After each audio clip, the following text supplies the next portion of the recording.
Today I'm going to show you how to make your own jump rings. Now personally I usually prefer just to buy my own jump rings because, ain't nobody got time for that. But occasionally you will come across a time where you're like, I really wish I knew how to make jump rings. And now you will. I'm going to show you kind of like the low-tech way to do them with minimal tools. Now if you love making jump rings or you really hate making jump rings and you've got to make a lot of them, you might want to get a Pepe jump ring maker tool. Later I'll be demoing how to use that, but right now I'm actually waiting for a part to come in, and that's what inspired this video. What do you do when you need jump rings in a pinch and you don't have a fancy tool to do it? So I'm going to get started. I'm going to go over all the tools and I'm going to give you a little demo of how to do so. Alright, see you then. That sounds. Jump rings, here are a few tools you'll need. Bench pen, jeweler's saw, clamp, assortment of mandrels, and various gauges of wire. So to make your own jump rings, you're going to need to take your wire and make a coil like so. Out of your preferred gauge of wire and metal, you're going to need to find some mandrels. So you could use something like a wood dowel, a pen or a pencil, and you go raid your kitchen. Now I just threw this in for fun. This would actually make a good mandrel, except that it's got this collar here, so you wouldn't be able to slide the jump rings off. But you see, everything is round. You can find round shapes everywhere.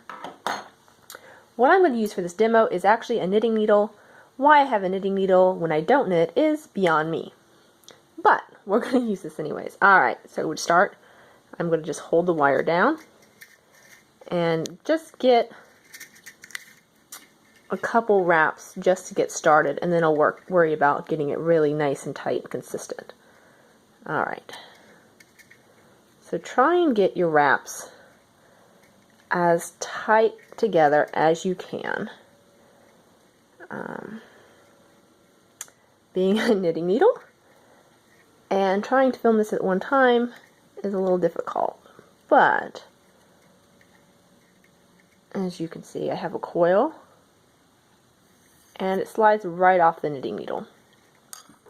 Once you have as many jump rings as you're going to need, go ahead and take your wire cutters and clip your wire off the spool. I'm going to clip this little extra piece off here as well. Alright, so now that we have our coil,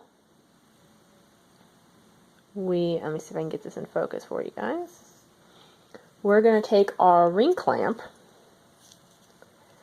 and we're going to put a coil in there. Now I'm going to use a little bit longer coil that I've made earlier and put it in the jaws of your ring clamp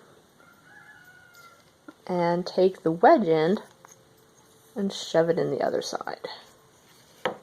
Now you want to be careful not to do it too tight because you don't want to crush your jump rings, which you can see right there. Okay, so then what you're going to need to do is you're going to place it in your bench pen. Let me adjust this just a little bit here. And I'm going to push this forward into the bench pen to support it. Okay, I'm going to take my jeweler saw and be very gentle when you first start.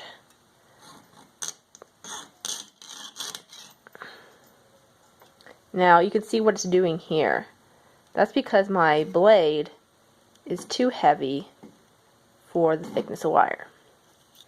So I'm going to stop and I'm going to change my blade and then we'll get back to it. So I've changed my saw blade and we're going to go at it again. Like I said, start kind of slow. You want to hold your saw blade at an angle so that it's cutting through your jump rings, but it's not cutting into the bottom of your jump rings. Alrighty. Alright, take my saw blade out. If you can see, no, there's a cut in there. Now, when I remove the wedge, look, all the cut ones fall into my hand. So this was a 20 gauge wire that I made into a jump ring. You can do it with heavier. I've got some 14 gauge wire here. And it's the same process. You just need to use the right size saw blade for the metal that you're using. Now, wasn't that easy?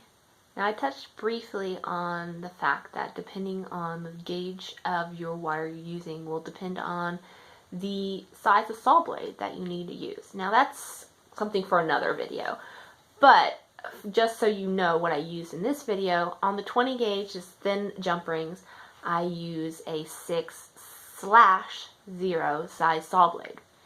What I had in my saw frame to start with was a 3/0.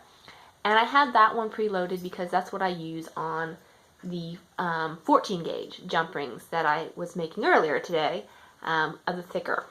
So here we've got the 20 with the 6/0, and we have the 14 with the 3/0.